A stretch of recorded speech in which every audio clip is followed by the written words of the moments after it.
চলে না। বিশ্বনবী আমাদের মডেল। আমাদের মডেল কে? কথা বলেন, সবাই বলেন। বিশ্বনবী। আপনাদের মনোযোগ আছে না গেছে? জিমাই পড়তেছেন মনে হয়। এটা কিন্তু ক্লাস। আমি সবসময় বলি আমার আলোচনা ক্লাসের মতো মনে করবেন, because I consider all the sitting person in front of me beside me as a student.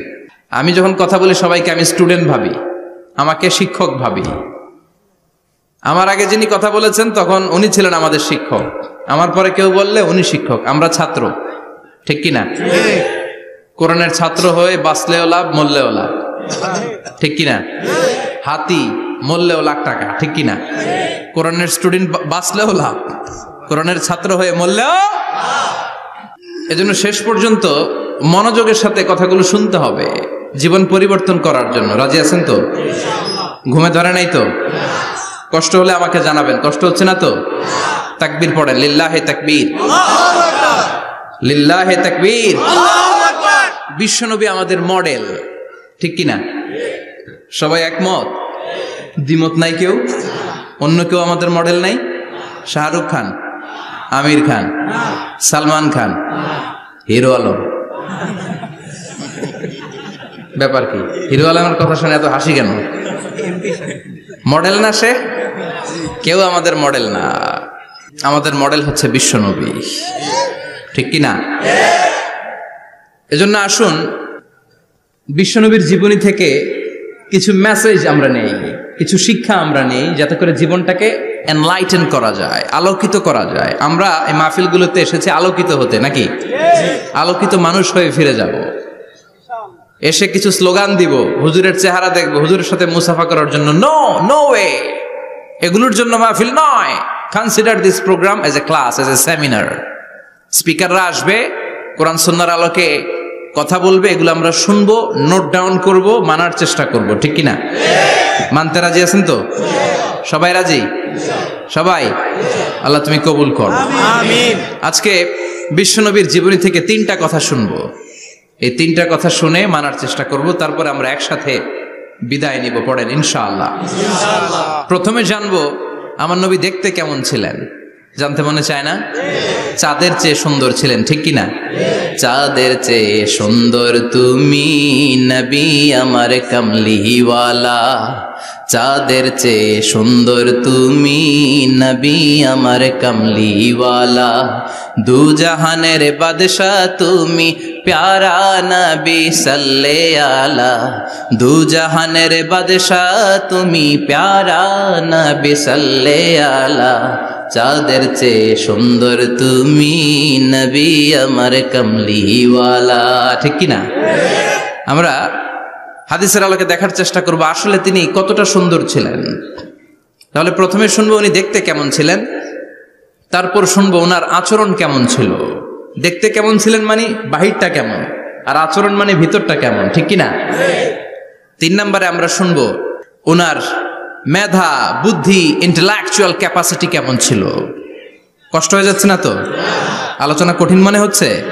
তাহলে প্রথমে শুনবো ফিজিক্যাল ক্যারেক্টারিস্টিক্স, তারপরে শুনবো বিহেভিয়ারাল ক্যারেক্টারিস্টিক্স, এন্ড ফাইনালি আমরা শুনবো ইন্টেলেকচুয়াল ক্যারেক্টারিস্টিক্স। প্রথমে শুনবো দেখতে কেমন, তারপরে শুনবো আচরণ কেমন, এরপরে শুনবো বুদ্ধি কেমন। পড়ান ইনশাআল্লাহ। ইনশাআল্লাহ। শুনতে রাজি আছেন তো? প্রথম পয়েন্টে আমরা শুনবো আমার নবী দেখতে কেমন ছিলেন। বিশ্বনবী ঈসা ইসলাম দেখতে অনেক সুঠাম একজন মানুষ ছিলেন, শক্তিশালী একজন পুরুষ ছিলেন, অসাধারণ একজন পার্সোনালিটি ছিলেন, ঠিক কিনা?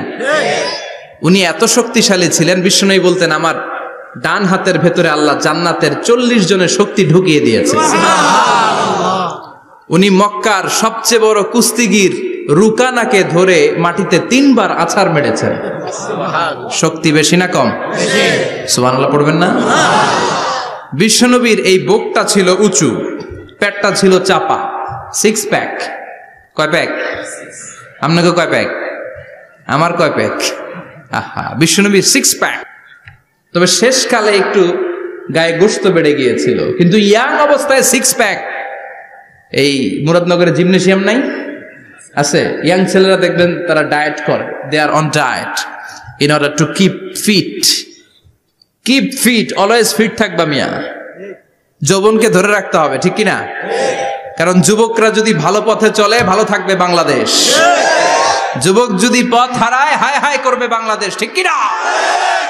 যুবকদের মধ্যে আছে প্রাণ ঢালা শক্তি আর উচ্ছ্বাস, তাদের গায়ের রক্ত গরম, তারা চাইলে অনেক কিছু করতে পারে। এই যে কিছুদিন আগে কোটা বিরোধী আন্দোলন হলো, নিরাপদ সড়ক চাই আন্দোলন হয়েছে না? আমি অবাক হয়েছে, আমি মালয়েশিয়াতে ছিলাম, ছোট্ট ছোট্ট ছেলে মেয়েরা কেমন করে রাস্তায় চলতে হয় দুঃখজনক হলেও সত্যি আমাদের পুলিশ পোশাকি বাহিনী করে দেখাইতে পারে নাই। ছোট্ট ছোট্ট শিশুরা আমাদেরকে লজ্জিত করেছে, চিৎকার করে বলেন ঠিক কিনা? কিন্তু এত সুন্দর ইনিশিয়েটিভ নেয়ার পরে আমাদের পক্ষ থেকে যে আচরণ পাওয়ার কথা ছিল এটা তারা পায় নাই। কথা বলেন। কিছুদিন আগে নোয়াখালী বিজ্ঞান ও প্রযুক্তি বিশ্ববিদ্যালয়ে আমি দেখে অবাক, সেখানকার যুবকরা ইনিশিয়েটিভ নিয়েছে যে হাজার হাজার ছেলে মেয়েরা ভর্তি পরীক্ষা দিতে আসবে, এদেরকে আমরা ফ্রিতে খাওয়াবো, ফ্রিতে থাকতে দেব। নোয়াখালী করে গালি দিয়েন না, আগে আগে মতো করে দেখান। অসাধারণ কাজ করেছে, গোটা বিশ্ব দেখেছে, ঠিক কিনা? কুমিল্লার সন্তানরাও পারে, চট্টগ্রামের ছেলেরাও পারে, বরিশালের ছেলেরাও পারে। যুবকদেরকে শুধু এক হতে দেয়া দরকার। যুবকরা যদি এক হতে পারে তাহলে সমাজে আর কোনো অন্যায় অনাচার থাকতে পারে না। বিশ্বনবী যখন যুবক একটা সংগঠন করেছিলেন, নাম হালাফুল ফুদুল। হালাফুল ফুদুল করেছিলেন, ওনার বয়সের 15-20 বছরের সবাইকে এক প্ল্যাটফর্মে নিয়ে এসেছেন, হাতে হাত রেখে শপথ করেছেন, দে টুক অ্যান ওথ, কোনো টেন্ডারবাজি চলবে না, চাঁদাবাজি চলবে না, মাস্তানি চলবে না, ইফটিজিং চলবে না, মেয়েদের ওন্না ধরে টানাটানি চলবে না, খাদ্যে ভেজাল চলবে না, ওজনে কম চলবে না, অন্যায়গুলো সমাজ থেকে দূর করে দিতে হবে। চিৎকার করে বলেন ঠিক কিনা? এজন্য যুবকরা যদি ইসলাম মানে ভালো থাকবে বাংলাদেশ, যুবকরা যদি কোরআন মানে নিরাপদে থাকবে আমার লাল সবুজের পতাকা। এজন্য যুবকদেরকে সংঘবদ্ধ হতে হবে, যুবকদের জন্য ইসলাম প্র্যাকটিস করার সুযোগ আমাদের জন্য বাড়াইতে হবে। এজন্য যুবক ভাইয়েরা অলওয়েজ কিপ ফিট, এক্সারসাইজ করবা, খেলাধুলা করবা, জিমনেশিয়ামে যাবা, কারণ আল মুমিন আল কবি খায়রুম মিনাল মুমিন আদ দাঈফ। বিশ্বনবী বলেছেন শক্তিশালী মুমিন দুর্বল মুমিনের চাইতে আল্লাহর কাছে অনেক বেশি প্রিয়। সুবহানাল্লাহ। কারণ আমরা যারা দুর্বল, জিহাদের ময়দানে আমরা এক দৌড় দিয়া বেহুশ, ঠিক কিনা? এই যে 71 সালে পাক হানাদার বাহিনীদের সাথে যুদ্ধ করছে কি বুড়া মানুষেরা? না, আমার দামাল ছেলেরা, যুবক ভাইয়েরা। বিশ্বনবী সাল্লাল্লাহু আলাইহি ওয়াসাল্লাম অলওয়েজ ফিট থাকতেন। আমরা শুনছিলাম উনি দেখতে কেমন ছিলেন, 6 প্যাক ছিলেন। কি ছিলেন? 6 প্যাক বুঝেন তো? এখানে 6টা প্যাক থাকে, মুরব্বীরা কয় না বুঝি না। আচ্ছা, 6টা প্যাক মানে খুবই স্ট্রং, খুবই স্ট্রং ছিলেন। সুবহানাল্লাহ পড়েন। ওয়া কানা কাফফুহু আলিয়ানু মিনাদ দিবাজ। বিষ্ণুবীর হাত, এই হাতের তালু রেশমের কাপড়ের চেয়ে বেশি সফট ছিল। সফটার দেন সিল্ক, সফটার দেন সিল্ক, সিল্কের চাইতে বেশি সফট। সিল্কের কাপড় চিনেন না? জর্জেটের কাপড় ধরতে কোমল লাগে, মোলায়েম লাগে। বিশ্বনবীর হাতের তালু এর চাইতে মোলায়েম। এই জন্য এই মোলায়েম হাত যদি কেউ মুসাফা করার সুযোগ পাইতো, কেউ আর হাত ছাড়তে চাইতো না। আর বিশ্বনবীর অভ্যাস ছিলেন, বিশ্বনবী কারোর সাথে মুসাফা করলে, যার সাথে মুসাফা করেছেন উনি হাত টেনে না নিলে বিশ্বনবী ওনার হাত টেনে নিতেন না। আল্লাহু আকবার পড়বেন না? কি অসাধারণ ব্যক্তিত্ব ছিল, হাতের তালু ছিল সফটার দেন সিল্ক। ওয়া কানা রাবাআতাম মিনাল কওম লাইসা বিত-তাবিল ওয়ালা বিল কাসীর। বিশ্বনবী দেখতে একজন মাঝারি গড়নের লোক ছিলেন, খুব লম্বাও না, খুব খাটোও না। খুব বেশি লম্বাদেরকে ভাল লাগে? কথা বলেন। তাকাইতে গেলে টুপি পরে যাওয়ার সম্ভাবনা আছে। খুব খাটো যারা, এদেরকেও কিন্তু দেখতে অতটা ভাল লাগে না। বিশ্বনবী ছিলেন ব্যালেন্সড, মাঝারি ধরনের। লাইসা বিত-তাবিল ওয়ালা বিল কাসীর। কিভাবে আল্লাহ চুজ করেছেন ওনার পেয়ারা হাবিবকে, পড়েন সুবহানাল্লাহ। ওয়া কানা আযহারাল লাউন। ফর্সা রঙের মানুষ ছিলেন, ব্রাইট কালার। কি কালার? Bright colour. সিভি যারা লিখেন কারিকুলাম ভিটা, ওইখানে স্কিন কালার লিখতে হয়। আপনি কি ফর্সা না কালো? কালো হলে ব্ল্যাক কালার, ফর্সা হলে ব্রাইট কালার। বিশ্বনবী ছিল ব্রাইট কালার, ফর্সা রঙের মানুষ। কতটা সুন্দর ছিলেন! অনেকে বলে সাইয়েদনা ইউসুফ আলাইহিস সালাম বেশি সুন্দর না। না, বিশ্বনবী সৈয়দনা ইউসুফ আলাইহিস সালামের চেয়ে অনেক গুণ বেশি সুন্দর ছিলেন। বিশ্বনবী বলতেন আনা মালিহুন ওয়া আখি ইউসুফু সাবিহুন, আমি বিশ্বনবী মালিহ। আলেম যারা আছেন উত্তর দেন আরবিতে মিলহুন মানে কি? লবণ। তার মানে মালিহ মানে লাবণ্যময়। বিশ্বনবী লাবণ্যময় সুন্দর ছিলেন, আর ইউসুফ আলাইহিস সালাম সাদা সুন্দর ছিলেন। এদিকে লাবণ্যময়, এদিকে সাদা, কোনটা ভালো লাগবে? কথা কন। তার মানে বিশ্বনবীর গায়ের স্কিন ছিল ব্রাইট কালার, ফর্সা রঙের মানুষ ছিলেন, মাঝারি সাইজের মানুষ ছিলেন, সিক্স প্যাকের মানুষ ছিলেন। ওয়া কুবিদা ওয়া লাইসা ফি রাসিহি ওয়া লিহিয়াতিহি 20 শাআরা বাইদা। ইন্তেকালের আগে দাড়ি আর চুল মিলে 20টা দাড়ি চুলের বেশি পাকে নাই। সুবহানাল্লাহ পড়বেন না? দাড়ি আর চুল মিলে মোট পাকছিল কয়টা? অনেকে বলে হুজুর স্বপ্নের ব্যাখ্যা দেন, কি স্বপ্ন দেখেছেন? তিনি বললেন আমি স্বপ্নে দেখেছি একজন লোক আল্লাহ রাসূলের কবর থেকে উঠে এসেছে। তাই নাকি? উনি জানতে চাচ্ছে যে এটা আল্লাহ রাসূল কিনা। আমি বললাম চেহারা কেমন দেখেছেন? বলে হুজুর আমি দেখলাম ধবধবে সাদা দাড়ি, ধবধবে সাদা চুল। তার মানে উনি কি আল্লাহ রাসূলকে দেখেছে? না, আল্লাহ রাসূলের ধবধবে সাদা চুল ছিল না, ধবধবে সাদা দাড়ি ছিল না। ইন্তেকালের আগে দাড়ি আর চুল মিলে পাকছিল কয়টা? কোম্পানিগঞ্জের ভাইয়েরা মনে থাকবে? দাড়ি আর চুল মিলে পেকেছিল কয়টা? কেমন করে পাকবে? উনি তো জাইতুনের তেল মালিশ করতেন। সুবহানাল্লাহ। এজন্য আল্লাহ কসম করে বললেন ওয়াত্তিনি ওয়াজ-জাইতুনি ওয়া তুরি সিনিনা ওয়া হাদাল বালাদিল আমিন। তিন ফলের কসম, জাইতুনের কসম। এই তিন জাইতুন যারা খাবে তাদের দাড়ি চুল সহজে পাকবে না। জাইতুন চিনেন? Olive oil. জলপাই আছে না, আরব দেশের জলপাইকে বলে জাইতুন। তাম্বুতু বিদ্দিহিনি ওয়া সিবগিল লিল আকিলিন। এটার অনেক কাজ। এটা খাওয়া যায়, মালিশ করা যায়, আবার এই জাইতুনের ডাল ভেঙে মেসওয়াকও করা যায়। বলেন ঠিক কিনা? বিশ্বনবী বলতেন নি'মা সিওয়াকিয়া জাইতুন, জাইতুনের ডালের মেসওয়াক কতই না চমৎকার মেসওয়াক। ফাইন্নাহা সিওয়াকি ওয়া সিওয়াকুল আমবিয়া মিন ক্বাবলি। কেননা জাইতুনের ডাল আমার মেসওয়াক, আর আমার আগে যত নবী দুনিয়া এসেছে সব নবীরা জাইতুনের ডাল দিয়ে মেসওয়াক করেছে। সুবহানাল্লাহ। এই জাইতুনের তেল আপনারা বাজারে পাবেন। অলিভ অয়েল বলে জিজ্ঞেস করলে দিয়ে দিবে। কি অয়েল? এটা দাড়িতে মাখলে দাড়ি পাকে না, দেরিতে পাকে। চামড়ায় লাগালে ম্যাসেজ করলে চামড়ার ভাঁজগুলো পড়বে না, আপনার স্কিন সুন্দর থাকবে। বিশ্বনবী এটা মাখতেন। এজন্য দাড়ি আর চুল তেমন একটা পাকে নাই। আওয়াজ করে পড়তে হবে আল্লাহু আকবার, আল্লাহু আকবার। তুলুশ শাআর ইলা শাহমাতাইল উযুন। এবার শুনি বিশ্বনবীর চুল কেমন ছিল। বিশ্বনবীর চুল মাঝে মাঝে এই কানের লতি বরাবর আসতো। ইলা শাহমাতাইল উযুন মানে বড় চুল রাখতেন। হেয়ার কাটটা ছিল লং হেয়ার কাট, মাঝে মাঝে কানের লতির মাঝামাঝি, আর কখনো কখনো কাঁধ বরাবর। ইলাল মানকিবাইন, তিন সিস্টেমে রাখতেন। কানের মাঝ, কানের লতি, কাঁধ বরাবর।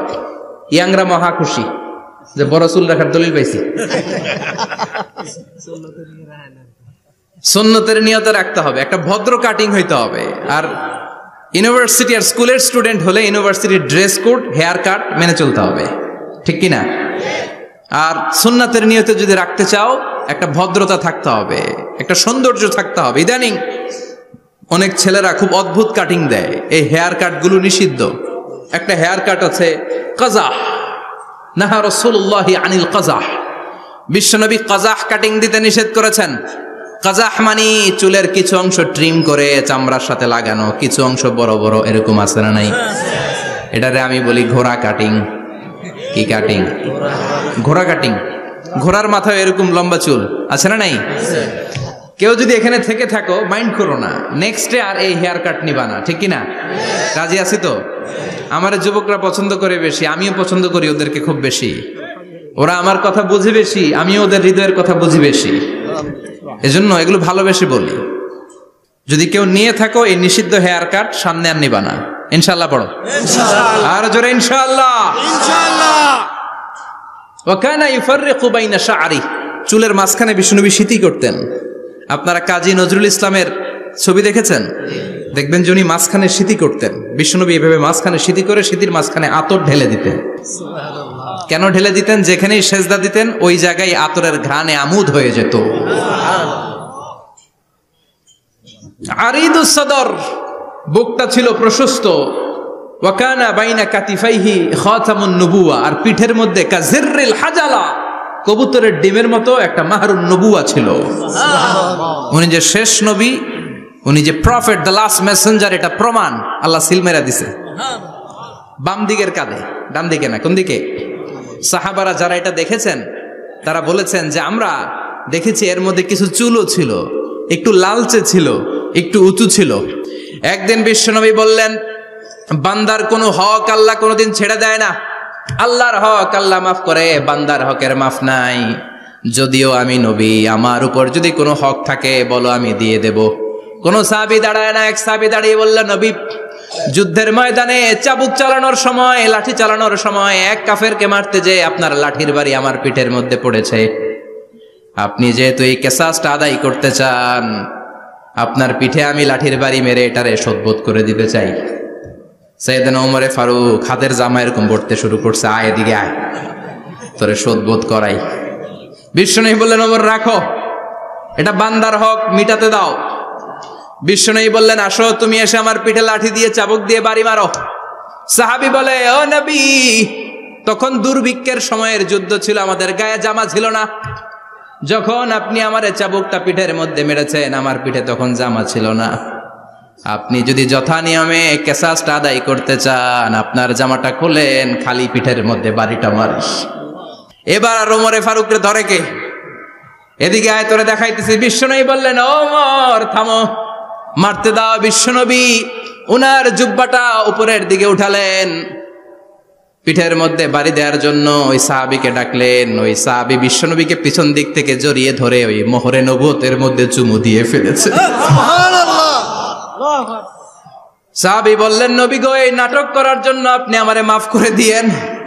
আপনি বিশ্বনবী, উদম গায়ে আপনারে দেখা যায় না, খালি গায়ে আপনারে দেখা যায় না। শুনেছি আপনার পিঠের মধ্যে মোহরে নবুয়ত আছে।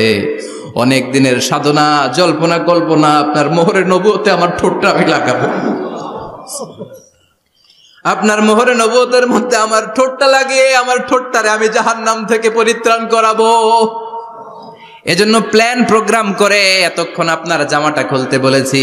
আপনার উপরে আমার কোনো হক নাই। আমার আব্বা মা, আমার সম্পদ, আমার জীবন আপনার জন্য কোরবান গো নবী। বিশ্বনবীর পিঠে বাম দিকে খাতামুন নবুওয়া ছিল, মাহরে নবুওয়া। কোন বর্ণনা এসেছে উনি এই মাহরে নবুওয়া দিয়ে পিছন দিকে দেখতেন। বিশ্বনবী যখন নামাজ পড়তেন উনি বলতেন, ইস্তাকিমু ওয়া'তাদিলু ইয়ারহামুকুমুল্লাহ, কাতার সোজা করো, ফাঁকা জায়গা বন্ধ করে দাও, কারণ আমি সামনে যেমনি দেখি পেছনেও তেমনি দেখি। অনেকে বলেন বিশ্বনবী পেছনে দেখতেন এই মাহরে নবুয়তের জায়গাটা দিয়ে। এটা ছিল বিশ্বনবীর behind CC camera, behind close circuit camera. আল্লাহু আকবার। বিশ্বনবী ছাড়া কোন নবীর পিঠে এরকম মাহরে নবুয়া ছিল নাকি? কথা বলেন। এজন্য ওই নবীরে গালি দিলে সহ্য হয়? কথা বলেন, সহ্য হয়? আবিয়াদুল ইবতাইন, বগল ছিল শুভ্র সাদা। আমাদের বগল কি সাদা? দুর্গন্ধ, কুৎসিত, কালো, তাই না? বিশ্বনবীরটা কালো? কথা কন, শুভ্র সাদা। আমরা দোয়া করি এভাবে। বিশ্বনবী মাঝে মাঝে দোয়া করতে করতে, বৃষ্টির জন্য যখন দোয়া চাইতেন, আরাফার ময়দানে যখন দোয়া চাইতেন, দোয়া করতে করতে হাতটারে উপরের দিকে করতেন। সবাই এরকম হাত তোলেন, সবাই হাত তোলেন। বিশ্বনবী মাঝে মাঝে আবেগের চোটে এইখান থেকে হাতটা এই জায়গায় নিয়ে যেতেন। সুবহানাল্লাহ। বিশ্বনবী যখন হাত আবেগের চোটে উপরের দিকে উঠাতেন, বিশ্বনবীর বগল দেখা যেত। সাহাবারা বলতেন, হাত্তা ইরা বায়াদু ইবতাইহি, এই সুযোগে আমরা দেখতাম ওনার বগলটা ধবধবে সাদা, কোনো দাগ ছিল না। মুস্তাওয়াল জাবিন, প্রশস্ত ললাট ছিল। আসাম্মুল আনফ, খাড়া নাক ছিল। বিষ্ণুবীর নাক কিন্তু বোচা ছিল না। এরকম চ্যাপটা নাকরে আপনারা কোম্পানিগঞ্জে কি বলেন? চাকমা? কি নাক? হ্যাঁ, বুসা। নাক বুসা বা বোচা। বিষ্ণুবীর নাক এই চাকমা স্টাইলে নাক ছিল না, খাড়া ছিল, খাড়া নাক ছিল। সুবহানাল্লাহ পড়ুন। মুফাল্লিজুল আসনান, দাঁতগুলো ছিল পরিপাটি। বিশ্বনবীর দাঁতের দিকে তাকালে বিশ্বনবীর হাসির দিকে তাকালে মনে হতো হাসিতে যেন মুক্তা ঝরে। বিশ্বনবী দেখতে কেমন ছিল আন্দাজ পাচ্ছেন না মোটামুটি? এই চমৎকার দেহটা নিয়ে যখন আয়নার সামনে দাঁড়াতেন বিশ্বনবী জোস জোস পোজ দিতেন না। এখনকার ছেলেপেলেরা বলে আয়নার সামনে দাঁড়াইয়া দেই জোস জোস পোজ, আছে না নাই? বিশ্বনবী জোস জোস পোজ দিতেন না। বিশ্বনবী আয়নার সামনে দাঁড়িয়ে বলতেন আল্লাহুম্মা হাসানতা খালকি ফাহসিন খুলুকি। ও আল্লাহ, আমার চেহারাটা যেমনি আপনি সুন্দর বানিয়েছেন আমার হৃদয়টারেও সুন্দর করে দেন। What a attitude, what an attitude! কি অ্যাটিটিউড ছিল ওনার! আমরা আয়নার সামনে সেজে পড়ে দাঁড়ালে চুলকে সাইজ করি, পাং করি, স্টাইল করে ডিজাইন করি। বিশ্বনবী সুন্দর চেহারাটা নিয়ে যখন আয়নার সামনে দাঁড়াতেন বলতেন আল্লাহ, আমার চেহারাটা যেমনি সাদা হৃদয়টারও সাদা করে দেন। কিছু মানুষ আছে চেহারা সাদা হৃদয় কালো, আছে না নাই? কিছু মানুষ আছে চেহারাটা কুচকুচে কালো অন্তরটা সাদা, এমন মানুষও আছে না নাই? বিশ্বনবীর ভেতরও সাদা বাহিরও সাদা। সুবহানাল্লাহ, সুবহানাল্লাহ। আর এই সুন্দর সাদা দেহ নিয়ে আয়নায় দাঁড়িয়ে পড়তেন আল্লাহ, চেহারা যেমনি সুন্দর চরিত্রটাও সুন্দর করে দেয়। এজন্য আয়নার সামনে দাঁড়িয়ে এই দোয়ার দরকার, আছে না নাই? পড়তে রাজি আছেন? মনে থাকবে না মাহফিল শেষ ভুলে যাবেন? মনে থাকবে?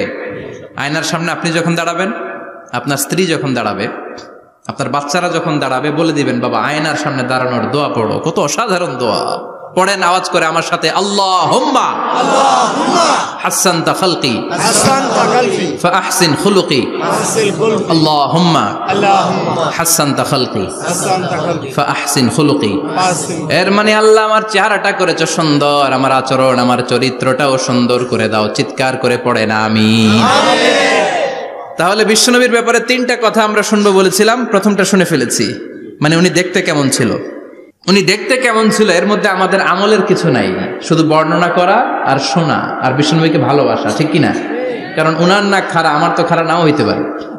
উনি সুন্দর, আমি তো শ্যামলা হইতে পারি, কারণ এটা আল্লাহর দেয়া পরীক্ষা, ঠিক কিনা? দ্বিতীয় পয়েন্ট থেকে আমাদের আমল শুরু। দ্বিতীয় পয়েন্ট ছিল বিশ্বনবীর আচরণগত বৈশিষ্ট্য। আমার নবীর বিহেভিয়ার কেমন ছিল, কন্ডাক্ট সিস্টেম কেমন ছিল, ম্যানার কেমন ছিল, মানুষের সাথে কমিউনিকেশনটা কেমন ছিল, ব্যবহারিক জীবনটা কেমন ছিল, এগুলো আমল করার দরকার, আছে না নাই? কষ্ট হচ্ছে? কষ্ট হচ্ছে? মনোযোগ আছে তো? মনোযোগ আছে না গেছে? আমরা এবার শুনবো বিশ্বনবীর আচরণ কেমন ছিল। বিশ্বনবী যখন রাস্তা দিয়ে হাঁটতেন ইয়ামশি হাউনান, বিনয়ের সাথে হাঁটতেন। ইয়ামশি হাউনান, রহমানের বান্দারাও বিনয়ের সাথে রাস্তা দিয়ে হাঁটে, ঠিক কিনা? ওয়া ইবাদুর রাহমানিল্লাযীনা ইয়ামশুনা আলাল আরদি হাওনাও ওয়া ইযা খাতাবাহুমুল জাহিলুনা ক্বালু সালামা। রহমানের বান্দারা যখন রাস্তা দিয়ে হাঁটে বিনয়ের সাথে হাঁটে, তারা অহংকার প্রদর্শন করে না, মানুষের সাথে বিনয়ের সাথে রাস্তা দিয়ে হাঁটে। এজন্য রাস্তা দিয়ে যখন হাঁটবো বিনয়ের সাথে হাঁটবো। রাজি আছেন তো? নাকি অহংকার প্রদর্শন করে হাঁটবেন?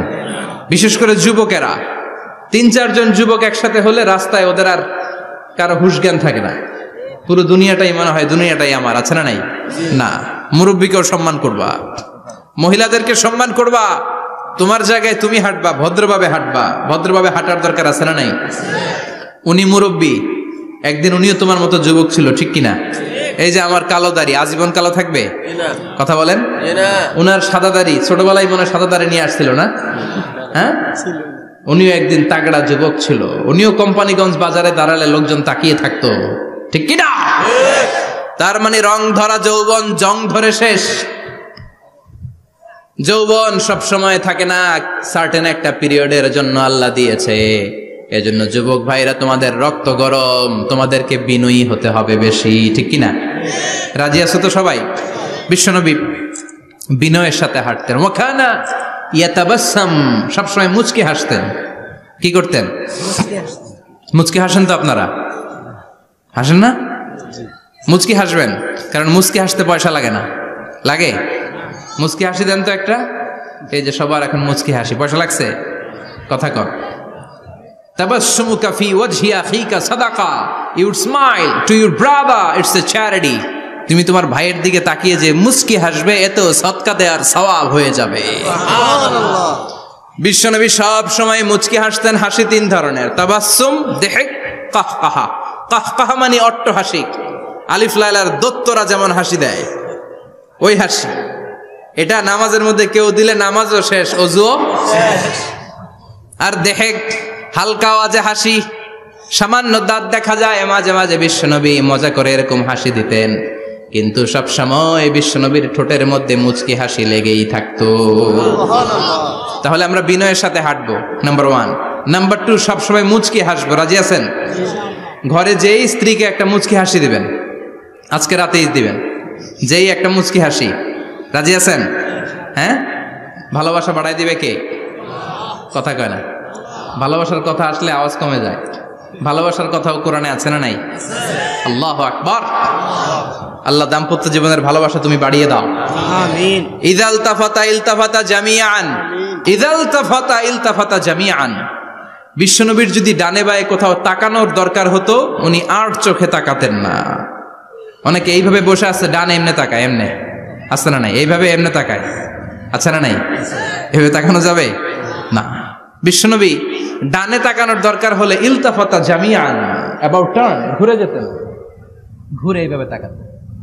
আবার বায়ে তাকানোর দরকার হলে বুকটা নিয়ে, শরীরটা নিয়ে ঘুরে যেতেন, এইভাবে তাকাতেন। সুবহানাল্লাহ পড়বেন না? আর চোখে তাকানো কি ভালো স্বভাব? বিশ্বনবী ইদাল তাফাতা ইলতাফাতা জামিআন, যেদিকে তাকাবেন ওদিকে ফুললি মনোনিবেশ করতেন, তারপরে তাকাতেন। সুবহানাল্লাহ পড়েন। ওয়া কানা মুস্তাহিয়ান, লাজুক ছিলেন, বেশ লাজুক। এখন সমাজে লাজুকতা নাই, লাজ শরম আমরা হারাতে বসেছি, ঠিক কিনা? বিশ্বনবী আসাদ্দু হায়াআন মিনাল আযরা ফি খিদ্রিহা, যেই মেয়েদের বিয়ে হয় নাই, এমন ভার্জিন নারী, কুমারী নারী যারা পর্দার ভেতরে অনেক লাজুক হয়ে বসে থাকে, বিশ্বনবী পর্দার আড়ালের ওই কুমারী নারীদের চাইতেও বেশি লাজুক ছিলেন। এত লাজুক ছিলেন, এত লাজুক ছিলেন, লজ্জা পেলে চেহারাটা বিশ্বনবী লাল হয়ে যেত। ছোট্টবেলায় হালিমাতুস সাদিয়ার বাড়িতে যখন দুধ খেতে গিয়েছিলেন, বিশ্বনবীর দুধমা হালিমাতুস সাদিয়া বলে, এই কুরাইশি মোহাম্মদ ছেলেটাকে কখনো কাঁদতে দেখি নাই। ক্ষুধা লাগলেও কাঁদে না, ব্যথা পেলেও কাঁদে না, শুধু লজ্জাস্থানের জায়গা থেকে কাপড়টা একটু সরে গেলে ছোট্ট মোহাম্মদ চিৎকার দিয়ে ওঠে। কি বুঝে সে? ক্ষুধা লাগলেও কাঁদতো না, ব্যথা পেলেও কাঁদতো না, লজ্জাস্থানের জায়গা থেকে কাপড় সরে গেলে বিশ্বনবী চিৎকার দিয়ে উঠতেন। সুবহানাল্লাহ পড়ে। এজন্য লজ্জা শরমের দরকার আছে না নাই? ইযা লাম তাস্তাহি ফাসনা মা শিতা, যদি লজ্জা শরম না থাকে যা মন চাই তাই করতে পারো। এটা আমাদের বাংলাদেশে ব্যাপক। লাজ শরম কিচ্ছু নাই, যে যেটার যোগ্য না সে সেইটা করতে যায়, ঠিক কিনা? এই যে হিরো আলমের মনোনয়ন নিয়ে টানাটানি, কোনো লজ্জা শরম আছে? আমার যোগ্যতা থাকতে হবে না? আমাকে রাজনীতি জানতে হবে না? আমাকে যদি আজকে বলে মিজানুর রহমান আজহারী আপনি অনেক কোয়ালিফাইড লোক, আপনি কালকেই দেশের প্রধানমন্ত্রী, আমি ওই জায়গায় বেহুশ, কারণ আমার নাই কোনো রাজনৈতিক জ্ঞান, নাই কোনো ডিপ্লোম্যাটিক জ্ঞান, নাই কোনো কূটনৈতিক জ্ঞান, এই কাজ আমার নয়। এজন্য লাজুকতার বড় দরকার। যেখানে যার বসা দরকার সে সেখানে যাবে। কিয়ামতের আগে যেই লোক যেই চেয়ারে বসার দরকার ওই লোক ওই চেয়ারে বসবে না। এটা হলো কিয়ামতের আলামত। জোরে কোন ঠিক কিনা? সভাপতি হওয়ার যোগ্যতা নাই, সভাপতি হয়, আছে না নাই? সেক্রেটারি হওয়ার যোগ্যতা নাই, সেক্রেটারি হয়, এরকম সমাজে আছে না নাই? নেতা হওয়ার যোগ্যতা নাই, নেতা হয়, আছে না নাই? সবগুলো কিয়ামতের আলামত। আমার বিশ্বনবী এমন লাজুক ছিলেন, বিশ্বনবীর মতো এমন লাজুক নবী আর কেউ ছিল নাকি? কথা বলেন। ওয়াকানা আসহাবুল মাইমানা, বিশ্বনবী ডানপন্থী ছিলেন। কি পন্থী? কি পন্থী? মুষ্টিবদ্ধ ডান হাতটাকে এরকম উপরের দিকে করেন আর চিৎকার করে বলেন, বিশ্বনবী কোন পন্থী ছিল? আমরা কোন পন্থী? জান্নাতে কারা ঢুকবে? কোন বামপন্থীর স্থান জান্নাতের ভেতরে হবে? চিৎকার করে বলেন, কোন নাস্তিক জান্নাতে ঢুকতে পারবে? এজন্য নবীদের মতো ডানপন্থী হতে হবে। জোরে কোন ঠিক কিনা? বিশ্বনবী সব ভালো কাজগুলো ডান দিক দিয়ে করতে পছন্দ করতেন। জামা পরলে ডান দিক দিয়ে, খাবার বিতরণ করলে ডান দিক দিয়ে, মুসাফা করা শুরু করলে ডান দিক দিয়ে, ডান দিক দিয়ে ভালো কাজ বিশ্বনবী পছন্দ করতেন। সুবহানাল্লাহ পড়েন। আসহাবুল মাইমানা, বিশ্বনবী মেহমানদারি করতে পছন্দ করতেন। আমরা করি তো? মেহমানদারি করান? মেহমান ঘরে আসলে ভালো লাগে? খারাপ লাগে কার কার দেখি? সবার ভালো লাগে, কিন্তু আমরা অনেকে খুশি হই না। মেহমান আসলে নাখোশ হই, নিজে খাইতে পাই না, মেহমান আইছে কে খাওয়ামু করতে, খাওন নাই, যেন ও খাওন বানাইছে। খাওন পাঠায় কে? আল্লাহ। রিজিক দেয় কে? আল্লাহ। গোটা বিশ্বের সবাই মিলে আমরা একটা চাল বানাতে পারবো নাকি? ও মিয়া চাইনিজ চাউল না, চাইনিজ ডিম না, ওগুলা সবাই পারে, ঠিক কিনা? আল্লাহর বানানো ন্যাচারাল চাল, গাছের মধ্যে হওয়া যেই চাল, ধান আল্লাহ তৈরি করেছে, এরকম ধান, এরকম একটা পেয়ারা, এরকম ছোট্ট একটা কমলার টুকরা গোটা বিশ্বের সবাই মিলে বানাতে পারে নাকি? এজন্য রিজিকের মালিক কে? মেহমান আপনার রিজিকে ভাগ বসাতে আসে না, সে তো তার রিজিক নিয়ে আসে, সে আরো এসে আপনার রিজিকে বরকত ঢুকিয়ে দিয়ে যায়। চিল্লা এখন ঠিক কিনা? কারণ আমরা বরকতে বিশ্বাসী। বরকত বিশ্বাস করেন? 5 লাখ টাকা মাসে কামায়, ডাইন হাতে বা হাতে, আছে না নাই? হালাল হারাম ইচ্ছা মতো কামায়, মাস শেষে কিচ্ছু থাকে না, এরকম ডাকাইত আছে না নাই? হসপিটালের একটা বিল পরিশোধ করতে 3 লাখ চলে যায়, ঋণের বোঝায় জর্জরিত, রাতে ঘুম নাই, তার মানে বরকত নাই। আরেকজনের বেতন 20,000, কয় হাজার? বাড়ি ভাড়া 6,000, বাজার খরচ 6,000, ছেলে মেয়ের স্কুলের বেতন 6,000, বেড়ায় দান করে আরো 1,000, আরো থাকে। সুবহানাল্লাহ পড়েন। দিস ইজ কল্ড বারাকা। 20,000-এর বেতনের ভেতরে বারাকা ছিল, 5 লক্ষ ইনকাম, 1 টাকাও নাই, ঠিক কি না? এজন্য কোটি টাকার মালিক দেখলে মনে করবেন না অনেক সুখ।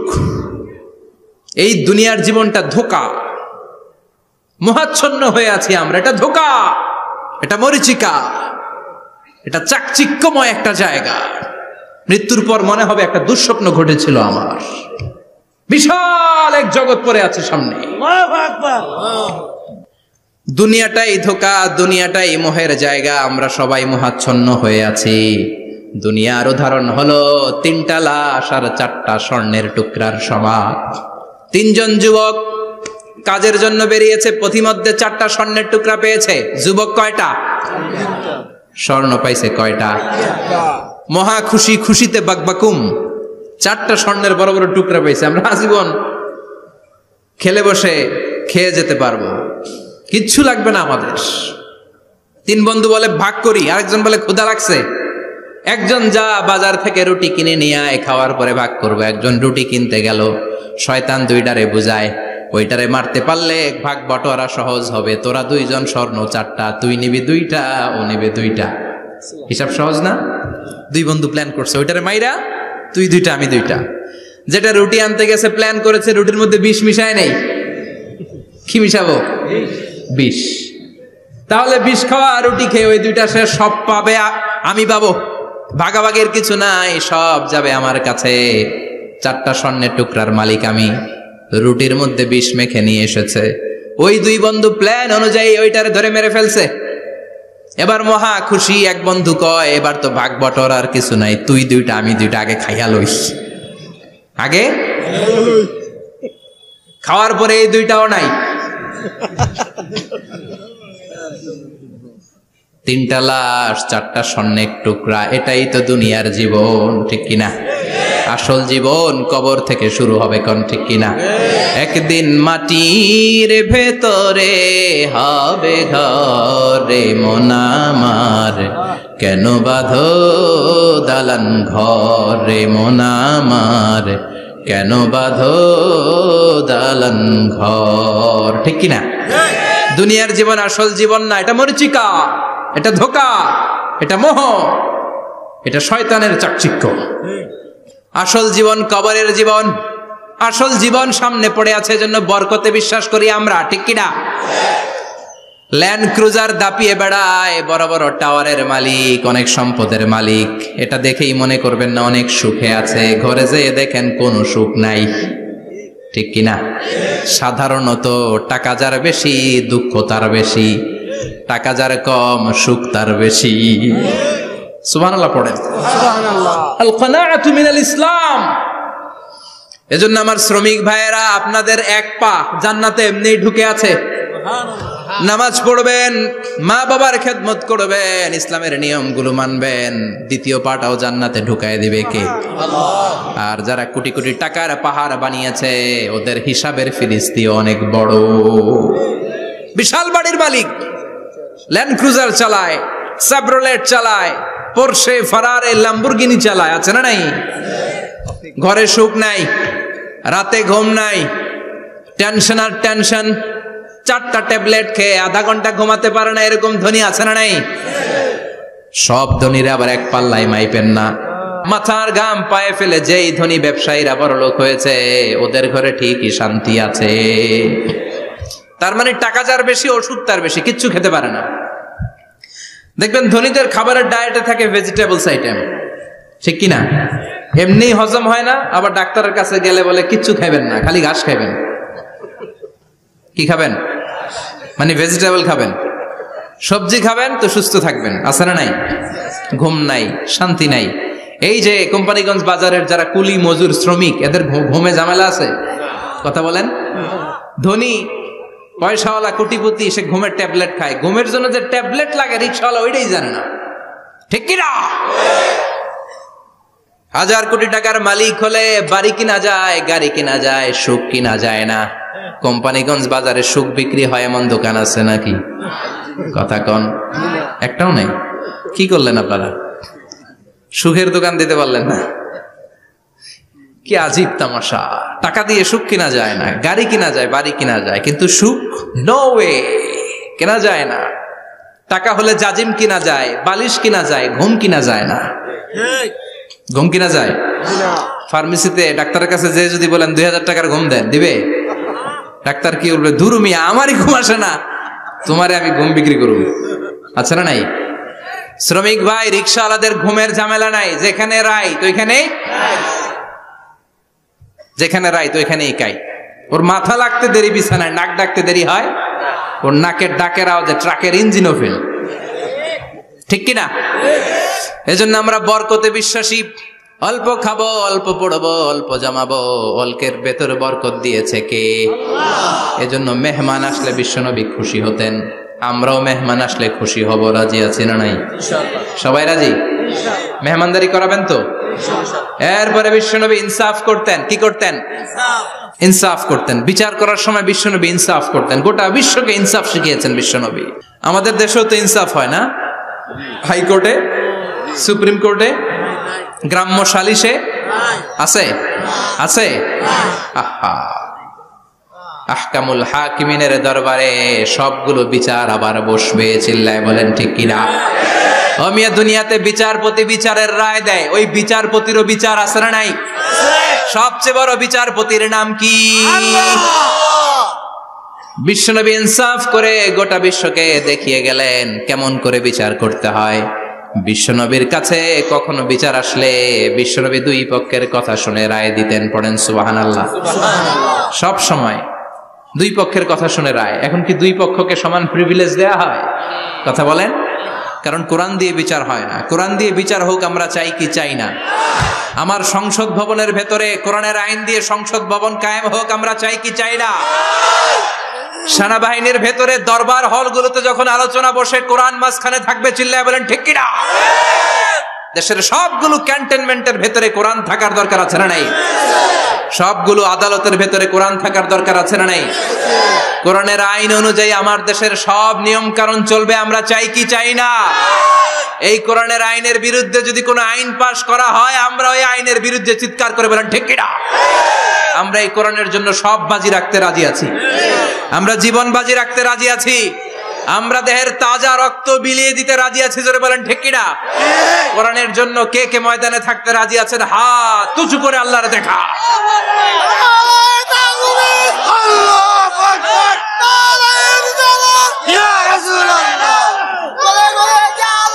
ইসলামের শত্রুরা হুঁশিয়ার সাবধান, ইসলামের শত্রুরা হুঁশিয়ার সাবধান। নারায়ে তাকবীর, আল্লাহু আকবার। আল্লাহ কোরআনের জন্য যে ভালোবাসাটাকে তুমি কবুল করো। আমিন। আমরা যেন দেখে যেতে পারি যে এই দেশে কালেমার পতাকা পতপত করে উড়েছে। আমরা যারা ইসলামের পক্ষে, এটাই আমাদের অপরাধ। আমরা ইসলামকে একটা বিজয়ী শক্তি হিসেবে দেখতে চাই। আমরা ইসলামকে পার্লামেন্টের ভেতরে দেখতে চাই। আমরা কালিমার পতাকা পতপত করে উঠছে এটা দেখে যেতে মরতে চাই। চিল্লায় বলেন ঠিক কি না? বিশ্বনবী ইনসাফ শিখালেন। বিচার আসলে দুই পক্ষের কথা শুনতেন। বিশ্বনবীর স্ত্রী সাওদা এসে বলে, নবী, আমি আপনার কুমারী বউ আয়েশার ঘরে তরকারি নিয়ে গিয়েছিলাম, ঝোল নিয়ে গিয়েছিলাম, কোন বর্ণনায় পায়েস নিয়ে গিয়েছিলাম। তরকারি দেওয়ার পরে আপনার স্ত্রী রেগে বলে, তরকারি দিলা কেন? আমি কি তরকারি রাঁধতে পারি না? আনলা কেন? রাগের চোটে তরকারির ঝোল নিয়ে পায়েস নিয়ে আমার গালের মধ্যে মাখিয়ে দিয়েছে আপনার বউ। আপনি তো শ্রেষ্ঠ বিচারক, কোন বিচার করে দেন। দুই বউয়ের মধ্যে ঝগড়া আছে না নাই? বিশ্বনবী সাউদার কথা শুনলেন, মা আয়েশাকে ডেকে পাঠালেন। মা আয়েশারে বললেন, ও আয়েশা, আসলে এমনটা করেছো নাকি? মা আয়েশা বলে, নবী, তখন আমার মেজাজটা বড্ড গরম ছিল, রাগের মাথায় ঝোল নিয়ে আমি সাউদার মুখে লাগিয়ে দিয়েছি, আসলে কাজটা ঠিক হয় নাই, আমারে ক্ষমা করেন। বিশ্বনবী দুইজনের কথা শুনে ঠান্ডা হয়ে বসলেন। সুবহানাল্লাহ। একজনের কথা শুনে রায় দেয় নাই, ঠিক কিনা? দুইজনের কথা শুনে বিশ্বনবী বললেন, আমার আদালতের রায় হচ্ছে কিসাস, টিট ফর ট্যাট। যেমন করেছো তেমন, ঘুষি মারলে ঘুষি, গুতা মারলে গুতা, ঠেলা মারলে ঠেলা, আছে না নাই? সাউদাকে যেমনি তুমি পায়েস মাখিয়ে দিয়েছ, সাউদাও পায়েসের বাটি থেকে কিছু পায়েস নিয়ে আয়েশার গালে মাখো। সুবহানাল্লাহ পড়েন। সাউদাও বিশ্বনবীর রায় অনুযায়ী বাটি থেকে পায়েসের ঝোল নিয়ে মা আয়েশার গালের মধ্যে মেখে দিলেন। মা আয়েশা কি আর করবেন, হেসে দিলেন। সুবহানাল্লাহ। সাইয়েদাতুনা সাউদাও হাসলেন, বিশ্বনবীও হাসলেন। আরশের উপর থেকে খুশি হয়ে গেল কে? আল্লাহ। এজন্য কোরআন দিয়ে যদি, কোরআনের নিয়ম দিয়ে যদি, বিশ্বনবীর শেখানো পন্থায় যদি বিচার হয়, ওই বিচারের মধ্যে ইনসাফ থাকবে, জুলুম থাকবে না। ওই বিচারের মধ্যে কোনো স্কাইপি কেলেঙ্কারি হবে না। আমাদের টেলিফোনের ফোনালাপ ফাঁস হয়ে যায়, স্কাইপি ফাঁস হয়ে যায়, অনেক ঝামেলা হয়ে যায়, আছে না নাই? এরপরেও জনগণের চোখ খোলে না। আল্লাহ তুমি চোখ খোলার তৌফিক দাও, সহি সমাজ দান করো, পড়ে না আমিন। বিশ্বনবী ইনসাফ করতেন। বনু মাখজুমিয়া গোত্রের এক মহিলা চুরিতে ধরা পড়ল। কিসে ধরা পড়ল? কথা বলেন। চুরিতে। চুরি করলে নিয়ম কি? লাউ চুরি করলে, আম চুরি করলে, কলা চুরি করলে হাত কাটা যাবে না, এটা বড় চুরি। সুবহানাল্লাহ। উমরে ফারুক বলেছেন, দুর্ভিক্ষের বছর কেউ যদি চুরি করে তার হাত কেটে দেয়া যাবে না, কারণ এটা অভাবের চুরি, এটা স্বভাবের চুরি না, ঠিক কি না? ঘরে খাবার নাই, পেটে দানা পানি নাই, লাউ চুরি করছে, মুরগি চুরি করছে, এই চোরের হাত কেটে দিও না, কারণ সে ক্ষুধার্ত। পেটে খাবার আছে, গায়ে জামা আছে, সমাজে সম্মান আছে, তারপরে পুরো দেশটা খেয়ে ফেলতে চায়, এরকম ডাকাত আছে না নাই? দেশের টাকা পাচার করে, ব্ল্যাক মানি করে, এরকম ডাকাত আছে না নাই? ঘুষ খেতে খেতে পেটটা এরকম হাতির মতো মোটা করেছে, এরকম ডাকাত আছে না নাই? দেশের সবকিছু লুণ্ঠন করে, এরকম আছে না নাই? এই ডাকাতদের হাত কাটার মধ্য দিয়ে হাত কাটার প্রোগ্রাম শুরু করতে হবে। এরকম একটা ডাকাতের হাত কেটে যদি দেশের গভর্নমেন্ট বাইতুল মোকাররমে জুমার নামাজের সামনে লাইভ সম্প্রচার করে, সারা বাংলাদেশের 18 কোটি মানুষ যদি দেখে, আর কেউ চুরি করবে? চুরি করার আগে 3 বার লাভ দিবে, যেরকম ঠিক কিনা? বনু মাখজুমিয়া গোত্রের এক নারী চুরিতে ধরা পড়ল। ভেরি প্রেস্টিজিয়াস এন্ড ডিগনিফাইড ফ্যামিলির মেয়ে। এলাকায় সম্ভ্রান্ত কিছু ফ্যামিলি থাকে না, এরকম বড় ফ্যামিলির মেয়ে। সব সাহাবারা বলল, এখন যদি নবী হাত কেটে দেয় মদিনাতে তো মারামারি হবে। ওসামা বিন যায়েদকে বলল, ওসামা, তুমি বিশ্বনবীর সবচেয়ে প্রিয় পাত্র, হুব্বু রাসূলিল্লাহ, তুমি যাও বিশ্বনবীরে বলো হাত যেন কেটে না দেয়। ওসামা যে বলে, নবী গো, সব সাহাবারা বলেছে এই মেয়ের হাত কাটলে মদিনায় ঝামেলা হবে, হাত কেটে দিয়েন না। এই কথা শুনে বিশ্বনবীর চেহারাটারে লাল করে দিল কে? আল্লাহ। বিশ্বনবী বললেন, ওসামা, কোত্থেকে এত বড় স্পর্ধা পেলি রে তুই ওসামা? এই আইনটা তো আমি বানাই নাই, আরশের উপর থেকে এই আইনটা নাজিল করেছে কে? আল্লাহ। আস-সারিকু ওয়াস-সারিকাতু ফাকতাউ আইদিয়াহুমা জাযাআম বিমা কাসাবা নাকালাম মিনাল্লাহ ওয়াল্লাহু আজিজুন হাকীম। সুবহানাল্লাহ পড়েন। If anyone steal something very precious from the society, from house, the government should cut down his right hand. দামি কিছু চুরি করলে গভর্নমেন্ট কাটবে, আমরা কাটতে পারবো? এটা সরকারের কাজ, সরকার ডান হাত কেটে দিবে। ওসামা, এটা আল্লাহর আইন। কেমন করে আল্লাহর আইনে তুমি সুপারিশ করতে আসো? কোন বানু মাখজুমিয়া গোত্রের মেয়ে? ওই মেয়ে তো দূরের কথা, আমার কলিজার টুকরা ফাতেমাও যদি চুরি করে, আমি রামদা নিয়ে ফাতেমার ডান হাতটা এক কোপ দিয়ে কেটে দিতে এক মুহূর্ত দেরি করব না রে ওসামা। জাস্টিস, ইনসাফ শিখে নাও। কেমন করে প্রতিষ্ঠা করেছে বিশ্বনবী, চিৎকার করে বলেন ঠিক কিনা? এগুলো হচ্ছে বিশ্বনবীর অভ্যাস, আচরণ। বিশ্বনবী ধীরস্থির ভাবে কথা বলতেন, তাড়াহুড়ো করতেন না। সাহাবারা বলতেন বিশ্বনবী যখন কথা বলতেন প্রতিটা শব্দ আলাদা করা যেত, প্রতিটা অক্ষর আলাদা করা যেত। আল্লাহু আকবার। আবার জরুরি কোনো কথা যখন বিশ্বনবী বলতেন ওইটাকে 3 বার বিশ্বনবী রিপিট করতেন। কয়বার? 3 বার। কারণ জরুরি। কারণ কি? যেন না ভুলে যায়, ভুল যেন না হয় 3 বার বলতেন। বিশ্বনবী একবার তাকওয়া নিয়ে ওয়াজ করতেছিলেন আর বলছিলেন তাকওয়া হা হুনা হা হুনা হা হুনা, তাকওয়া এইখানে এইখানে এইখানে। কয়বার বললেন? কারণ তাকওয়ার ওয়াজ কি কম গুরুত্বপূর্ণ নাকি বেশি গুরুত্বপূর্ণ? তাকওয়া মানে কার ভয়? যাদের হৃদয়ে আছে আল্লাহর ভয় তারা কবু পথ ভুলে যায় না।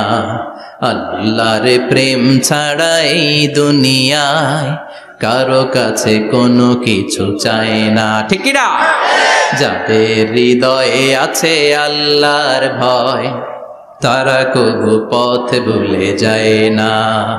আল্লাহর প্রেম ছাড়া এই দুনিয়ায় কারো কাছে কোনো কিছু চায় না। রাতের আধারে যারা সেজদাতে রয় দু চোখের শ্রুতে নদী যেন বয়। রাতের আধারে যারা সেজদাতে রয় দু চোখের শ্রুতে নদী যেন বয়। ছলনার হাতছানি যতই ডাকুক, ছলনার হাতছানি যতই ডাকুক, পেছনে ফিরেও সে তাকায় না। যাদের হৃদয়ে আছে আল্লাহর ভয় তারা কবু পথ ভুলে যায় না। আল্লাহর প্রেম ছাড়া এই দুনিয়া কারো কাছে কোনো কিছু চায় না। চিৎকার করে বলেন ঠিক কি না? তাকওয়ার ওয়াজ করলেন, তাকওয়া মানে আল্লাহর ভয়। বিষ্ণুই বললেন তাকওয়া হা হুনা, তাকওয়া হা হুনা, তাকওয়া হা হুনা। তাকওয়া এই জায়গায়, তাকওয়া এই জায়গায়, তাকওয়া এই জায়গায়। যেহেতু এটা গুরুত্বপূর্ণ বিষ্ণুনবী 3 বার ইঙ্গিত করে বলেছেন। সুবহানাল্লাহ। বিষ্ণুই বলেন না তাকওয়া হা হুনা, তাকওয়া এইটা। বলেন না তাকওয়া হা হুনা, তাকওয়া এইটা। বলেন না তাকওয়া হা হুনা, তাকওয়া এইটা। জুব্বায় তাকওয়া, দাড়িতে তাকওয়া, টুপিতে তাকওয়া বলে নাই। তাকওয়ার আসল জায়গা হলো হৃদয়। এজন্য যাদের হৃদয়ে আল্লাহর ভয় আছে তারা কোনোদিন পথ হারাতে পারে। তাদেরকে সিরাতুল মুস্তাকিমের উপর দায়েম রাখে কে? কি সুন্দর অভ্যাস ছিল বিশ্বনবীর, মানার দরকার আছে না নাই? বিশ্বনবীর আরেকটা অভ্যাস ছিল, বাসি খাবার খেতেন না। জানেন? বাসি খেতেন না, অল্প খেতেন, কিন্তু যেটা খেতেন ভালোটা খেতেন। অল্প খেতেন কিন্তু যেটা খেতেন ভালো খেতেন। মধু খেতে পছন্দ করতেন, কিন্তু মধুর মধ্যে দুর্গন্ধওয়ালা একটা মধু আছে না, মাগাফির। বুখারীতে লম্বা ঘটনা, ওইদিকে যাব না। এই মাগাফিরের মধু উনি খেতে চাইতেন না। ভালো সুগন্ধিওয়ালা মধু তিনি বিশ্বনবী খেতে পছন্দ করতেন। বিশ্বনবীর খাবারের তালিকায় সবচেয়ে পছন্দনীয় তালিকায় ছিল এই মধু। মধু খেতেন, দুধ খেতেন, খেজুর খেতেন, জব খেতেন, বার্লি খেতেন, ছাগলের বাজুর মাংস খেতে পছন্দ করতেন, সিনার মাংস। সুবহানাল্লাহ কইবেন না? What a choice! কি চয়েস ছিল বিশ্বনবীর! বাজুর মাংস খেতেন। বিশ্বনবী লাউ খেতে পছন্দ করতেন, লাউ। রুম্মান ফল খেতে পছন্দ করতেন, রুম্মান মানে ডালিম। রুম্মান মানে কি? ডালিম খেতে পছন্দ করতেন। মাশরুম খেতে পছন্দ করতেন। সুবহানাল্লাহ পড়েন। মাশরুমের স্যুপ পাওয়া যায় না রেস্টুরেন্টে? বিশ্বনবী বলতেন আল কামআতু মিনাল মান্নি ওয়া মাউহা শিফাউন লিল আইন। এই কামআ মানে মাশরুম, ব্যাঙের ছাতা, এটা হলো মান্না সালোয়ার মতো দামি খাবার। আর এই মাশরুমের স্যুপ চোখের জন্য মহৌষধ। যাদের রাত কানা দিন কানা আছে মাশরুমের স্যুপ খান, চোখ ভালো করে দিবে কে? এজন্য বিশ্বনবী যেগুলো খেত এগুলো খাওয়ার দরকার আছে না নাই? বিশ্বনবীর যে সুন্দর চরিত্র ছিল, আচরণ ছিল, এগুলো পালনের দরকার আছে না নাই? তাহলে বিশ্বনবীর তিনটা কথা বলবো বলেছিলাম। প্রথম কথা ছিল দেখতে কেমন ছিল। অনেক কথা এত বলা যাবে না, সংক্ষেপে বললাম যে বিশ্বনবীর আচরণ কেমন ছিল। এখন শুনবো, শেষ কথা বলে যাই, বিশ্বনবীর ইন্টেলেকচুয়াল পাওয়ার কেমন ছিল, ওনার বুদ্ধিমত্তা কেমন ছিল। Hour beloved prophet Muhammad the last Messenger was a very good mediator. বিশ্বনবী ভালো মিডিয়েটর ছিলেন, বিশ্বনবী ভালো মধ্যস্থতাকারী ছিলেন। ঝগড়া লাগলে মিলাই দিতে পারতেন চমৎকার। সুবহানাল্লাহ। বাড়িতে যায়া জিমায় পড়ছেন? কষ্ট হচ্ছে? আর কয়েক মিনিট পড়বো, একটা তাকবীর দেন, লিল্লাহি তাকবীর। আল্লাহু আকবার। হি ওয়াজ এ ভেরি গুড মিডিয়েটর, মধ্যস্থতাকারী ব্যক্তিত্ব ছিলেন। স্বামী স্ত্রীর মধ্যে ঝগড়া লাগলে মিলাইয়া দিতেন, বন্ধু বন্ধু ঝগড়া মিলাইয়া দিতেন, সমাজে সমাজে মারামারি মিলাইয়া দিতেন। মক্কা থেকে মদিনায় যখন গেলেন, মদিনায় 120 বছরের একটা যুদ্ধ চলছিল, কেউ যুদ্ধটা থামাতে পারে না। বিশ্বনবী 7 দিনের ব্যবধানে যুদ্ধ থামিয়ে দিলে। সুবহানাল্লাহ। Intellectual capacity, very good mediator. এজন্য বিশ্বনবীর উম্মত যারা, তাদের অভ্যাস হবে ঝগড়া লাগায় দেওয়া যাবে না, মিলায় দিতে হবে। ঠিক কিনা? ঠিক। আমরা যদি ঝগড়া দেখি দূর থেকে আরো লাগায় দিতে চাই, আছে না নাই? কোম্পানিগঞ্জ বাজারে ঝগড়া, কয় লাগুক আরো লাগুক, ধরবি না, থামাবি না, দূর থেকে মজা দেখি, মজাই লাগে, এরকম ডাকাইত আছে না নাই? আগুন লাগলে পানি দিয়ে নেবায়, অনেকে তেল ঢালে, আছে না নাই? কি করবেন? মিলিয়ে দিবেন। আপনার মর্যাদা বাড়িয়ে দিবে কে? আল্লাহ। বিশ্বনবী ভেরি গুড মিডিয়েটর ছিলেন। বিশ্বনবী লজিক্যাল এবং রেশনাল ছিলেন, বুদ্ধিমত্তাকে কাজে লাগাতেন। এক সাহাবী এসে বলেন, নবী ইযান লি বিজিনা, আমারে জিনার অনুমতি দেন। কিসের অনুমতি? কার কাছে অনুমতি চাইলো? অন্যান্য সাহাবারা এই যুবক ছেলেটাকে ধমকাতে লাগলো, বসো, এই মিয়া বসো, বিশ্বনবীর কাছে কি কথা বলে এগুলা? ওই যুবক বসে রইল। বিশ্বনবী কাজ সারালেন, এরপর বললেন, আইনা শাবাব, ওই যুবকটা কোথায়, এদিকে আসো, কি চাইছো বলো। কয়, বিশ্বনবী আপনি আমারে জিনা করার অনুমতি দেন। বিশ্বনবী যুবকটারে কাছে ডেকে আনলেন, বললেন, ও যুবক, তোমার ঘরে বোন আছে কিনা? কয় আছে। তোমার বোনের সাথে কোনো পুরুষ জিনা করুক, তোমার কেমন লাগবে? সে বলে, আমি এই পুরুষটারে হত্যা করব। হত্যা করবা? ওকে, ডান। তোমার ঘরে মা আছে কিনা? আছে। তোমার মায়ের সাথে পর পুরুষ জিনা করবে, কেমন লাগবে? কয়, আমি সাইজ করবো ওরে। তোমার ঘরে স্ত্রী আছে কিনা? আছে। তোমার স্ত্রীর সাথে যদি কেউ জিনা করে কেমন লাগবে? বলে, আমি তারে ছাড়বো না। বিশ্বনবী বললেন, তাহলে যেই মহিলার সাথে তুমি জিনা করবা, সেও তো কারো বোন, সেও তো কারো স্ত্রী, সেও তো কারো মা, ঠিক কিনা? সুবহানাল্লাহ। What an intellectual capacity. যুবক বলে, তাই তো, এইভাবে তো ভাবি নাই। আমি যার সাথে পাপ কর্ম করব, সেও তো কারো বোন হবে, সেও তো কারো মা হবে, সেও তো কারো স্ত্রী হবে। ও নবী, আপনি আমারে মাফ করে দেন, আমার জন্য দোয়া করে দেন, যেন তাকওয়ার উপর জীবন প্রতিষ্ঠা করতে পারি। লজিক্যালি জিনিসকে সলভ করার চেষ্টা করতেন। মুআয ইবনে জাবালকে বিশ্বনবী সাল্লাল্লাহু আলাইহি ওয়াসাল্লাম ইমাম বানিয়ে পাঠালেন। উনি ইমামতি করতে গেলেন এক মসজিদে। মাগরিবের সালাতে উনি লম্বা কেরাত ধরলেন। এশার নামাজ শুরু করলেন সূরা বাকারা দিয়ে, কোরআনের সবচেয়ে ছোট সূরা। হ্যাঁ, বড়? কত বড়? বিশাল বড়। এখন ওই এলাকার মুসল্লিরা ছিল কৃষক মুসল্লি। এক কৃষক মুসল্লি সাহাবী নামাজের পেছনে দাঁড়ালেন, দেখলেন বাকারা দিয়ে দৌড়ছে, কেরাত শেষ হয় না, আর দাঁড়িয়ে থাকতে পারে না, পায়ে ব্যথা করে, পিঠে ব্যথা করে। কিছুক্ষণ পর রেগে মেগে নামাজ ছেড়ে দিয়ে বারান্দায় নামাজ পড়ে বিশ্বনবীর কাছে বিচার দিতে গেলেন। যে বললেন, নবী এমন ইমাম পাঠাইছেন এশা পরে বাকারা দিয়া। বিশ্বনবীকে সর্বনাশ, মুআয তো ভেজাল লাগাই ফেলতেছে। ডেকে পাঠালেন, সহিহ বুখারীর বর্ণনা। বিশ্বনবী বললেন, মুআয, হোয়াট আর ইউ ডুইং দেয়ার? কি করছো তুমি সেখানে? আফাতানুন আনতা ইয়া মুআজ, ও মুআজ তুমি কি ফিতনা বাজাও নাকি? তুমি কি ফিতনা ছড়াচ্ছ নাকি? খেটে খাওয়া মানুষ, কৃষক মানুষ, মাঝারি সাইজের কত সুন্দর সূরা আছে, ওয়াদ-দুহা ওয়াল-লাইলি ইযা সাজা, আল কারিআতু মাল কারিআ, আসনা নাই, আলহাকুমুত তাকাসুর, আসনা নাই, এগুলো দিয়ে না পড়ে বড় বড় সূরাতুল্লাহ কেন্দ্রে মুআজ, আফাতানুন আনতা ইয়া মুআজ, তোমারে কি আমি অ্যাপয়েন্টমেন্ট দিছি তুমি ফিতনা বাজাবা? খবরদার মুআজ, ইয়াসসিরু ওয়ালা তুআসসিরু, ইসলামকে মানুষের কাছে সহজ করে উপস্থাপন করবা। বাশশিরু ওয়ালা তুনাফিরু, ইসলামকে এমন ভাবে উপস্থাপন করবা না যে তোমার কথা শুনে মানুষ দিন থেকে ভেগে ভেগে যায়। তাহলে এই দায়ভার ইসলামের নয়, এই দায়ভার বর্তাবে তোমার কাঁধের উপর। চিৎকার করে বলেন ঠিক কিনা? আমাদের মধ্যে অনেকে ইসলামকে অনেক কঠিন করে ফেলে, মানুষকে আশার বাণী শোনায় না, কয় এমনি না পড়লে আপনার বাদ, আপনি বেদাত করছেন, আপনি শিরক করছেন, আপনার কিচ্ছু হবে না।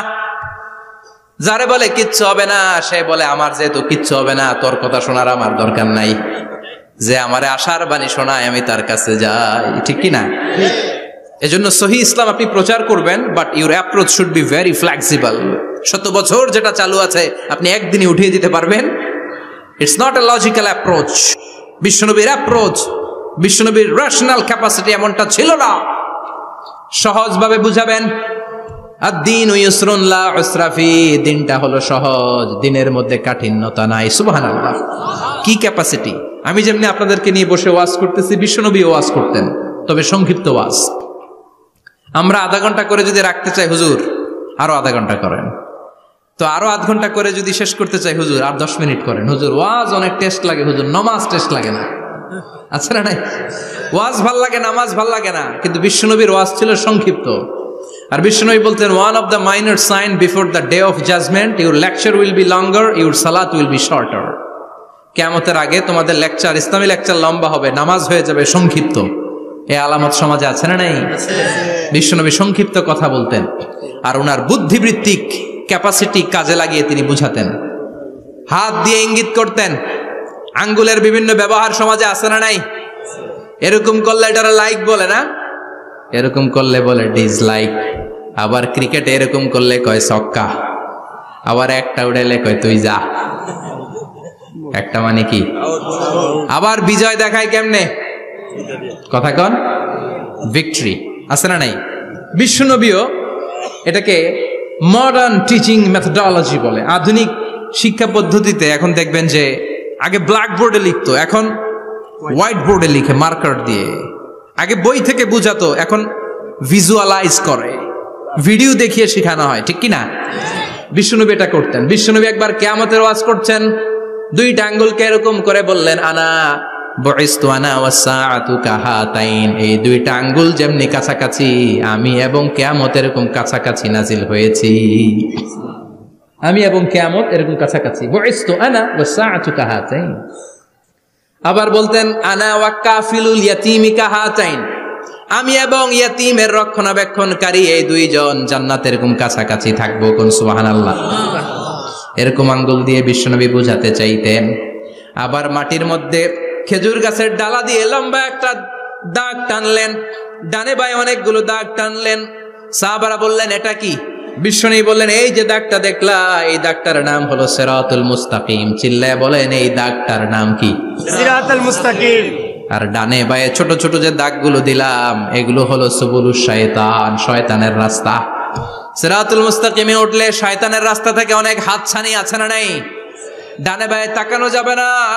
সিরাতুল মুস্তাকিমে যে তুমি উঠেছ, চলতে থাকে বা চলা শুরু হলো দুনিয়াতে, শেষ হয়ে যাবে জান্নাতে। সুবহানাল্লাহ। বিশ্বনবী মাঝে মাঝে বোঝানোর জন্য প্রশ্ন করতেন, কারণ প্রশ্ন ছুড়ে দিলে মানুষের মধ্যে জানার আগ্রহ বাড়ে না কমে? কথা বলেন।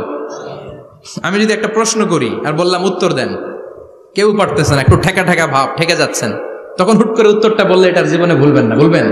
কারণ ওই যে ঠেকছেন, শিখছো কোথায়? ঠেকছি যেথায়। ঠিক কিনা? বিশ্বনবী প্রশ্ন করতেন। বিশ্বনবীর এই প্রশ্নটা বলে শেষ করছি। বিশ্বনবী সাহাবাদের মাঝখানে ওয়াজ করতেছেন আর বলতেছেন, ইন্না মিনা শাজারি শাজারা লা ইয়াসকুতু ওয়ারাকুহা মাসালুহু কামাসালিল মুসলিম। বললেন, আমাদের এই ভূখণ্ডে এমন একটা গাছ আছে, যেই গাছের পাতা ঝরে না এই গাছের দৃষ্টান্ত মুমিনের দৃষ্টান্তের মতো। বলো তো গাছটা কি? কে জানো? কেউ কথা কয় না। কি গাছ কি গাছ? কেউ কথা কয় না, কেউ বলতে পারে না। কেউ বলে শাজারাতুল বাওয়াদি, ওই ক্যাকটাস গাছ, পাহাড়ি গাছ, ওই গাছ সেই গাছ, কেউ বলতে পারে নাই। বিশ্বনবী বললেন কেউ পারো নাই, সঠিকটা শুনে নাও, ইন্নাহা নাখলা, এটা খেজুর গাছ। সুবহানাল্লাহ পড়েন। সাহাবীরা ভাবছে এটা তো ঘরের পাশে আছে, এটা মনে কয় নাই। সব ঘরের চিপায় আরব দেশে খেজুর গাছ, সাহাবারা ভাবছে এটা তো ঘরের গাছ, এটা মনে হয় জিজ্ঞেস করে না, এজন্য দূরে দূরে চিন্তা করছে। কোন সুবহানাল্লাহ। সব সাহাবীরা বাড়িতে ফিরে গেলেন। ওমরে ফারুক ওনার ছেলে আব্দুল্লাহ ইবনে ওমরও গেল। আব্দুল্লাহ বলে, আব্বা, বিষ্ণুনবী যে জিজ্ঞেস করেছিল বলো তো কোন গাছের পাতা ঝরে না যেই গাছের দৃষ্টান্ত মুমিনের দৃষ্টান্তের মতো, আপনারা কেউ পারেন নাই, আমি কিন্তু জানতাম এটা খেজুর গাছ। ওমরে ফারুক বললেন, বেটা কইলি না কেন? কইতে পারলে নবীর সামনে আমার কলিজাটা এত বড় হয়ে যেত। আমার কলিজার টুকরা ছেলে পেড়েছে, কেউ পারে নাই। আব্দুল্লাহ বলে, বাপ চাচা আপনারা কেউ পারেন না, আমি কই কেমনে? শরম লাগছে, শরম। সুবহানাল্লাহ কইবেন না? QA session, questioning answering session করে বিশ্বনবী সাহাবাদেরকে শিখাতে চাইতেন। এজন্য এ নবী এমন নবী যে নবীর পুরো জীবনের প্রতিটি ইঞ্চি ইঞ্চি জায়গাতে আমাদের জন্য শিক্ষা আছে না নাই? এই শিক্ষাগুলো গ্রহণ করতে রাজি আছেন তো? যা শুনলাম আমল করতে রাজি আছেন তো? বিশ্বনবীর জীবনী গ্রন্থ বেশি বেশি স্টাডি করতে রাজি আছেন ইনশাআল্লাহ? 2-4 জন কইছে খালি। সবাই রাজি আছেন তো ইনশাআল্লাহ? যাদের ঘরে বিশ্বনবীর কোনো জীবনী নাই, বাংলা অনেক জীবনী গ্রন্থ পাওয়া যায়। বিশ্বনবীর জীবনী হচ্ছে আমাদের জন্য মডেল, ঠিক কি না? এবং এই মডেল অনুযায়ী যদি আমাদের জীবনকে আমরা সাজাতে পারি, জান্নাতের দুয়ারগুলো আমাদের জন্য খোলা রাখবে কে? আল্লাহ। আল্লাহ আমাদের সবাইকে কথাগুলো বুঝার ও আমল করার তৌফিক দান করুক। আমরা পড়ি আমিন। আমিন। যতগুলো কথা বলেছি কোরআন সুন্নাহর আলোকে বলেছি, বানিয়ে কিছু বলি নাই। তারপরেও আমার মনের অজান্তে কোনো মিস ইনফরমেশন যদি আমার মুখ ফসকে বেরিয়ে যায়, সেগুলো যেন আল্লাহ তাআলা আপনাদের স্মৃতিপট থেকে মুছে দেয়। আমরা পড়ি আমিন।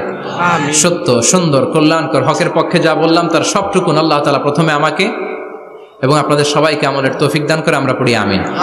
আপনারা সবাই ভালো থাকবেন, সুস্থ থাকবেন, সুন্দর থাকবেন, কোরআনের সাথে থাকবেন। সুবহানাকাল্লাহুম্মা বিহামদিকা আশহাদু আল্লা ইলাহা ইল্লা আনতা আস্তাগফিরুকা ওয়া আতুবু ইলাইক।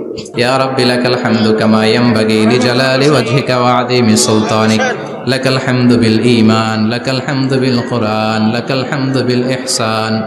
রব্বানা যালামনা আনফুসানা ওয়া ইল্লাম তাগফির লানা ওয়া তারহামনা লানাকুনান্না মিনাল খাসিরিন। রব্বুল আলামিন গভীর রাত বিশ্ব নবীর জীবনী থেকে চমৎকার কিছু কথা শুনে আমরা তোমার দরবারে দুটি হাত পেতে দিলাম। আমাদের হাত দুইখানা তুমি কবুল আর মঞ্জুর করে দাও। আমরা সবাই গুনাহগার, গুনাহমদের বেশুমার, এমন কোন গুনাহ নাই আমরা করি নাই। রব্বুল আলামিন তোমার কাছে ক্ষমা চাই, আমাদের সবাইকে তুমি মাফ করে দাও। আব্বা আম্মা, দাদা দাদি, নানা নানি, চাচা চাচি, খালা খালু, মামা মামি, পাড়া প্রতিবেশী, দেশি কেশি সবাইকে মাফ করে দাও। আমাদের যত আত্মীয় স্বজন কবরের বাসিন্দা, প্রত্যেকের কবরগুলোর জান্নাতের বাগান বানিয়ে দাও।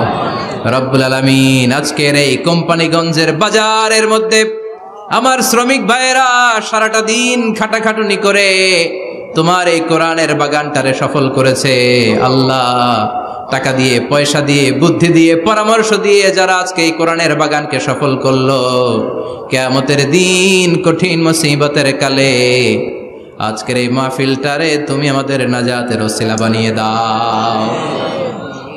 এলাকার প্রতিটা ফ্যামিলিকে তুমি জান্নাতি ফ্যামিলি হিসেবে কবুল করে নাও। আমাদের ছেলে মেয়েগুলোরে তুমি মানুষের মতো মানুষ বানাও। আমাদের সংসারের সুখ শান্তি তুমি বাড়িয়ে দাও। 5 ওয়াক্ত সালাত যেন জামাতের সাথে আদায় করতে পারি তৌফিক দাও। প্রতিদিন কোরআন যেন অধ্যয়ন করতে পারি তৌফিক দাও। বিশ্ব নবীর জীবনী গ্রন্থ পড়ে পড়ে জীবনটা যেন আলোকিত করতে পারি তৌফিক দাও। আমার দেশের উপর তুমি তোমার খাস রহমত নাজিল করো আল্লাহ।